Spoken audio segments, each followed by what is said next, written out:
Hello and welcome to It's Tomorrow News. This is R. Sriram. Hurricane Francine threatens Louisiana's coast with strong winds and flooding.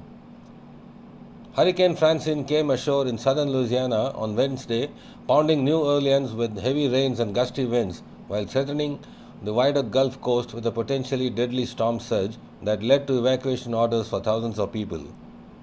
Francine packed maximum sustained winds of 75 miles per hour after the eye of the storm traveled inland over southern Louisiana and was about 50 miles west-southwest of New Orleans, the U.S. National Hurricane Center said.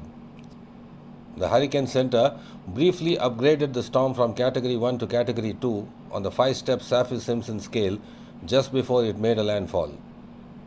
Even as a Category 1 storm, its very dangerous winds are capable of producing damage, and the whole of Gulf Coast in Louisiana and Mississippi was under a warning for storm surge that the Hurricane Center called life-threatening. More than 2 lakh homes and businesses throughout Louisiana had lost electricity, according to poweroutage.us. The iconic French Quarter neighborhood of New Orleans, known for its tourist bars and restaurants, was locked down with a noticeable police presence and very few pedestrians.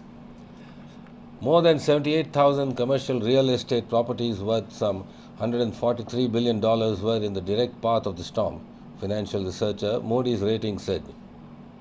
Those buildings have a greater than 50% chance of getting hit by winds of at least 50 miles per hour, the wind speed at which some damage is likely.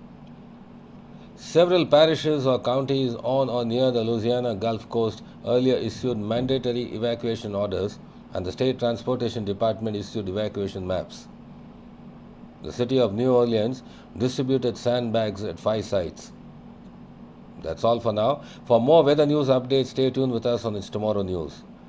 For more global weather updates like this, subscribe to our channel and hit the bell icon for regular updates. Thank you.